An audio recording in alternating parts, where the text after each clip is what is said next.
Internal grace church में देश की शांति के लिए विशेष प्रार्थना और यीशु जन्मोत्सव का हुआ आयोजन। रीवा रोड स्थित इंटरनल ग्रेस चर्च भुजवा चौकी मिर्जापुर में यीशु जन्मोत्सव कार्यक्रम के आयोजन किया गया।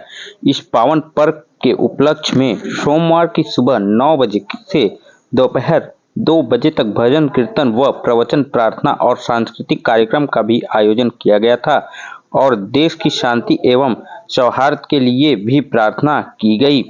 उपरोक्त सभा में जनपद के बड़ी संख्या में यीशु भक्तगण उपस्थित रहे। इंटरनल ग्रेस चर्च के चेयरमैन रेव विजय कुमार के प्रार्थना द्वारा कार्यक्रम का शुभारंभ किया गया। मैं आपके चैनल के माध्यम से सारे जनपद वासियों को बड़े दिन की और नए साल की मुबारक देना चाहूँगा कि आज प्रभु यीशु मसीह की जन्म दिवस को एक मुक्ति दिवस के रूप में लोगों को शुभ संदेश देने की पर्व के रूप में इटर्नल ग्रेस चर्च मिर्ज़ापुर में मनाया गया था और हजारों की संख्या में दूर दराज के यीशु भक्तगण उपस्थित हुए हैं और इस पावन पर्व पर मुख्य वक्ता के रूप में पंजाब से एक प्रभु का दास किशोर सागर आए और बहुत सुंदर संदेश के द्वारा सबको हर्षित किया और यीशु मसीह के मार्गों पर चलने का प्रेरणा दिया है। तो क्या कहेंगे यहाँ के जनपद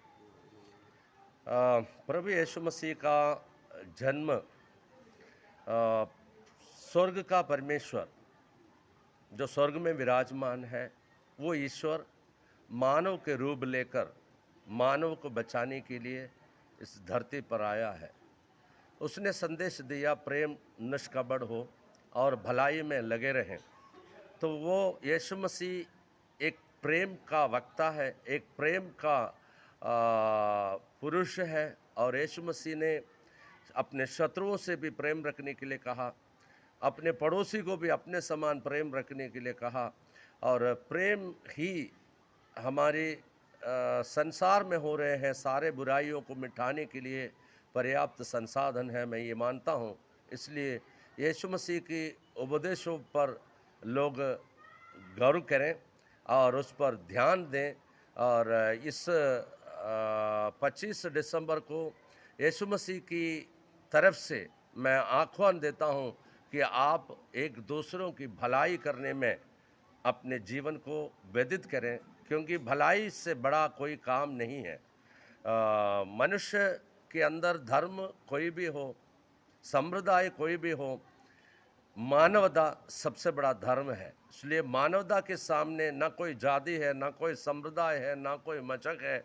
इसलिए बिना भेदभाव से ज़रूरतमंदों की मदद करने के लिए, भले काम करने के लिए हर मानव हर वक्त तैयार होना चाहिए। यही यीशु मसीह का मुख्य संदेश है और सभी लोगों को मैं आह्वान देता हूँ कि आपसी मतभेद को दूर करें और प्रेम की भाव को अपने मन में लाएं और अपने परिवार में लाएं और अपने समाज में लाएं, ताकि हमारी देश में आज़ादी की लड़ाई में लगे हुए बहुत सारे महापुरुषों ने अहिंसा के सिद्धांत के द्वारा ही हमारी इस भारत की विरासत को हमें वापस करने में सफल हुए हैं। इसलिए प्रभु यीशु मसीह ने भी यही कहा कि क्षमा करो, प्रेम करो और एक गाल पर मारने वालों को दूसरे गाल भी दिखा दो और जिसके पास 2 रोटी हो एक उनको दो, जिसके पास नहीं है।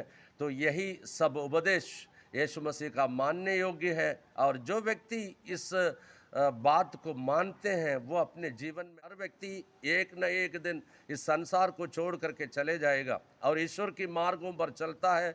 सिर्फ मुक्ति या स्वर्ग उन्हीं को मिलता है। इसलिए मैं आप सबों से अनुरोध करता हूं कि आज आप अपने जीवन को जांचने के लिए विधाएं और सोच लें कि आज यदि हमारा मृत्यु हो जाए क्या आप मोक्ष में या स्वर्ग में पहुंच सकते हैं।